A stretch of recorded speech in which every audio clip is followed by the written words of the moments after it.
జగన్మోహన్ రెడ్డి ఎక్స్లో అదే ట్విట్టర్లో ఒక ట్వీట్ వేసాడంట. దాని గురించి సాక్షిలో ఒక పెద్ద వార్త రాసుకొచ్చారండి. ఒకసారి అదేంటో చదివి వినిపిస్తాను చూడండి. "మీ అనుభవం నేర్పింది ఇదేనా బాబు? ముఖ్యమంత్రి చంద్రబాబును నిలదీసిన వైఎస్ఆర్సీపీ అధ్యక్షుడు మాజీ సీఎం వైఎస్ జగన్. మా ప్రభుత్వ హయాంలో 5 ఏళ్లలో చేసిన రుణంలో మీరు ఏడాదిలోనే చేసిన అప్పు 44%. మీరు అడ్డగోలుగా భారీగా అప్పులు చేసినా అభివృద్ధి జాడలేదు, సంక్షేమం ఊసేయలేదు. అభివృద్ధి గురించి నువ్వే మాట్లాడాలి అక్కడికి వచ్చి. ఏనా అభివృద్ధి గురించి, పరిశ్రమల గురించి, పెట్టుబడుల గురించి, యువతకు ఉపాధి గురించి, ఉద్యోగ అవకాశాల గురించి నువ్వు మాట్లాడితే నేను వినాలి. జనాలు అంత పెంచాలనుకుంటున్నావా? తమరు చేసింది ఏముంది అభివృద్ధి? తమరు చేసిన అభివృద్ధి ఏమైపోయిందన్నా? నీ దశాబ్దాల అనుభవం ఏడాదిగా రాష్ట్రానికి ఇచ్చింది ఇదేనా? కాగ్ నివేదికలు, గణాంకాలతో టీడీపీ కూటమి ప్రభుత్వ ఆర్థిక అసమర్థతను కడిగేస్తూ ఎక్స్లో వైఎస్ జగన్ పోస్టు. ఓరడే మా జీవితం ఎక్కడ కడిగడమే. ఆ కడిగేది ఏదో అసెంబ్లీకి వెళ్ళి కడగవచ్చు కదా, ఇక్కడ ఎందుకు కడుక్కోవడం అన్న? ఎక్స్లోని, ఫేస్బుక్లోని, యూట్యూబ్లోని, ఇన్స్టాగ్రామ్లోని, మన పార్టీ కార్యాలయంలోని అక్కడ కడుక్కోవడం కదన్నా. ఆ కడిగేది ఏదో అసెంబ్లీకి వెళ్ళి కడిగానా? నువ్వు కడుగుతావో నిన్నే వాళ్ళు ఉతికేస్తారో తెలుసుదిగా. కడగడం మాట దేవుడు అడిగితే నిన్నే ఉతికేస్తారన్న. అక్కడికి వెళ్తే, లోపలికి వెళ్తే ఆధారాలు చూపించి, టీవీ మీద పెద్ద స్క్రీన్ మీద వేసి చూపించి నువ్వు చేసిందే. మనకి స్క్రీన్ మీద చూపిస్తేనే కానీ మనకు అర్థం కాదు కదా మన బుర్రకి. నీకు నీట్గా స్క్రీన్ మీద చూపించి, ఇదిగోరా నాయన నువ్వు చేసిన అప్పులు ఎంత, నువ్వు చేసిన డెవలప్మెంట్ ఇది, నువ్వు బీకింది ఇది రాష్ట్రానికి, ఇదిగో మేము చేసింది ఇది, మేము తీసుకున్న నిర్ణయాలు ఇవి. సో నీకు మాకు చాలా తేడా ఉంది. ఇలాంటి కబుర్లు ఇక్కడ చెప్పమాకని చెప్పేసి ఓ వనగడ్డాడతారు అక్కడ. ఎక్స్లో కడిగేసాడు, ఫేస్బుక్లో కడిగేసాడు, ఇన్స్టాగ్రామ్లో తుడిచేసాడు. ఏట్రా ఇవి? అసెంబ్లీకి వెళ్ళమని చెప్పండి జగన్మోహన్ రెడ్డిని.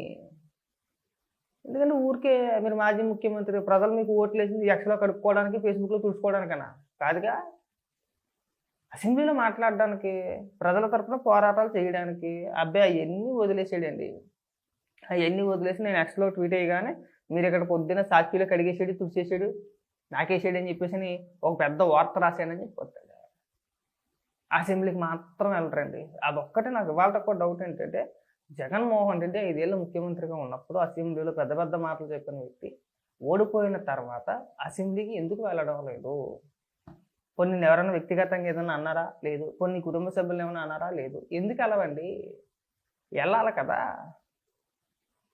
మాట్లాడలేదండి, మ్యాటర్ లేదు అసలు.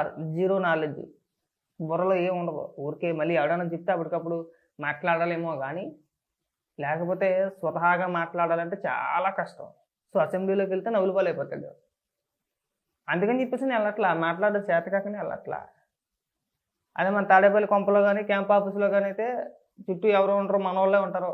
ఓ 4 కెమెరాలు పెట్టుకోవచ్చు, ఓ 4 మన వాళ్ళు కూర్చోబెట్టుకోవచ్చు అక్కడ జర్నలిస్ట్ పేరుతోటి. వాళ్ళే క్వశ్చన్లు అడుగుతూ ఉంటారు. దానికి మనం సమాధానం చెప్పినట్టుగా నటించేయచ్చు, ఓ 4 విమర్శించేయచ్చు.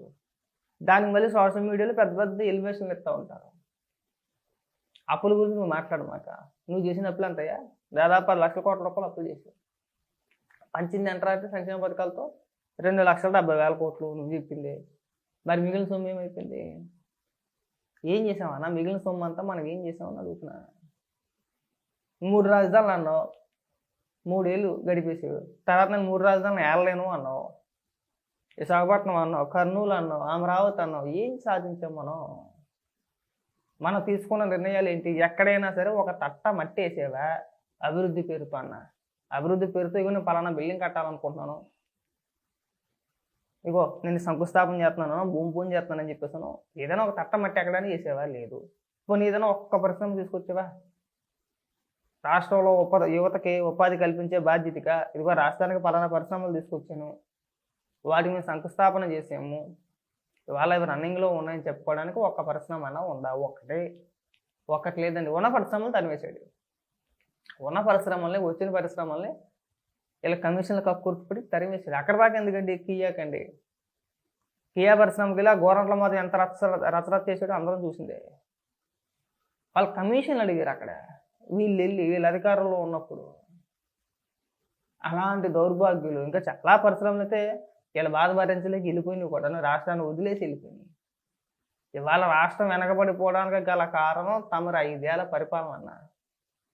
ఏ రాష్ట్రంలోనూ కూడా ముఖ్యమంత్రి మారినా సరే ఏ ముఖ్యమంత్రి కూడా గత ప్రభుత్వ హయాంలో వచ్చిన పరిశ్రమల్ని వెనక్కి తరిమేయాలని చెప్పి చూడరన్న, నువ్వు తప్పితే.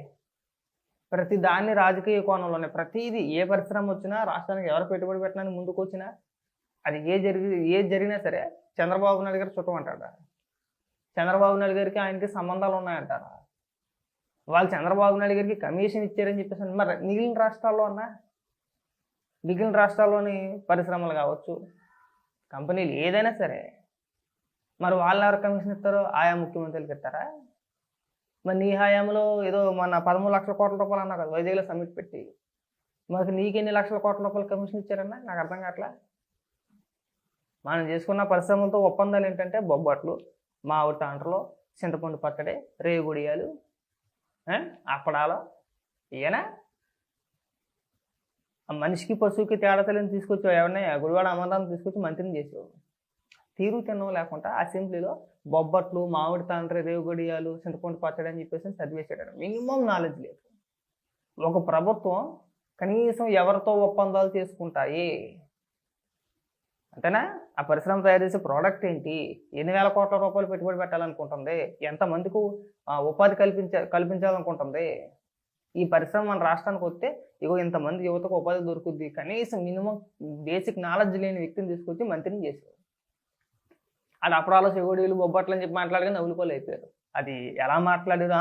మిమ్మల్ని ఉద్దేశించి మాట్లాడలేదు, జగన్ గారి గురించి అనలేదు, తెలుగుదేశం పార్టీని అన్నాడో, తెలుగుదేశం ప్రభుత్వాన్ని విమర్శించాడని చెప్పి చాలామంది చెప్పుకోతారు. తెలుగుదేశం ప్రభుత్వం అయినా సరే, అప్పటి ప్రభుత్వం అయినా సరే, ఒక ప్రభుత్వం ఒక పరిశ్రమకి భూమి కేటాయించాలంటే కొన్ని రూల్స్ ఉంటాయిగా, ఉండక.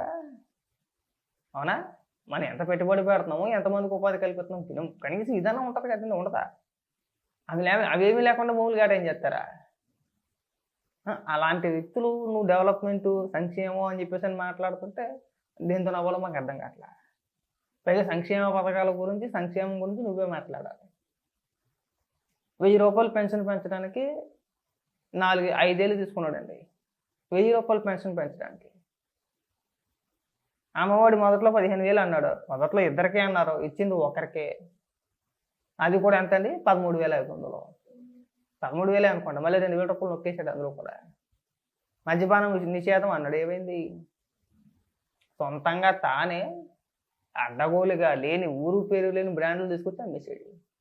ఏమన్నా అంటే మేమేమి కొత్త డిస్టిలరీకి ఏమీ పర్మిషన్లు ఇవ్వలేదు, చంద్రబాబు నాయుడు గారి ప్రభుత్వంలో ఉన్నట్లకే వాటిని మేము కొనసాగించాము అంటున్నాడు. ఒకవేళ అదే కొనసాగితే కనుక 14 నుంచి 19 వరకు రాష్ట్రంలో ఏ మద్యం అయితే దొరికిందో 19 to 24 కూడా అదే మద్యం దొరకలేదుగా, వాటిని మీరు అమ్మలేదుగా. అంటే వీళ్ళు ఏం చేశారంటే కొత్త డిస్టిలరీకి పర్మిషన్లు ఇవ్వకుండా, అనుమతులు ఇవ్వకుండానే ఊరు పేరు లేని లోకల్ బ్రాండ్స్ని తీసుకొచ్చి అమ్మించేసాడు ఇక్కడ. అనుమతులు లేని మద్యం మాట. అంటే రేపన్న రోజున మన ఈ కేసులు ఇరుక్కోకూడదంటే ఎవరికి పర్మిషన్ ఇవ్వకూడదు, సైలెంట్గా ఊరు పేరు లేని బ్రాండ్ తీసుకొచ్చి అమ్మేయాలి. అంతేనా? అలాగే అమ్మేసాడు. గత 5 ఏళ్ళు అందరూ, రాష్ట్ర ప్రజలు అందరూ చూశారు. ఇవాళ మీరు సంక్షేమం గురించి, అప్పుల గురించి, మీరు వీటి గురించి మాట్లాడితే చాలా చిరాగ్గా ఉంటుందండి. దయచేసి వీటి ప్రస్తావన తేమాకండి. ఇంకోటి ఏదైనా మాట్లాడను, కానీ వీటి గురించి మాట్లాడమాకండి.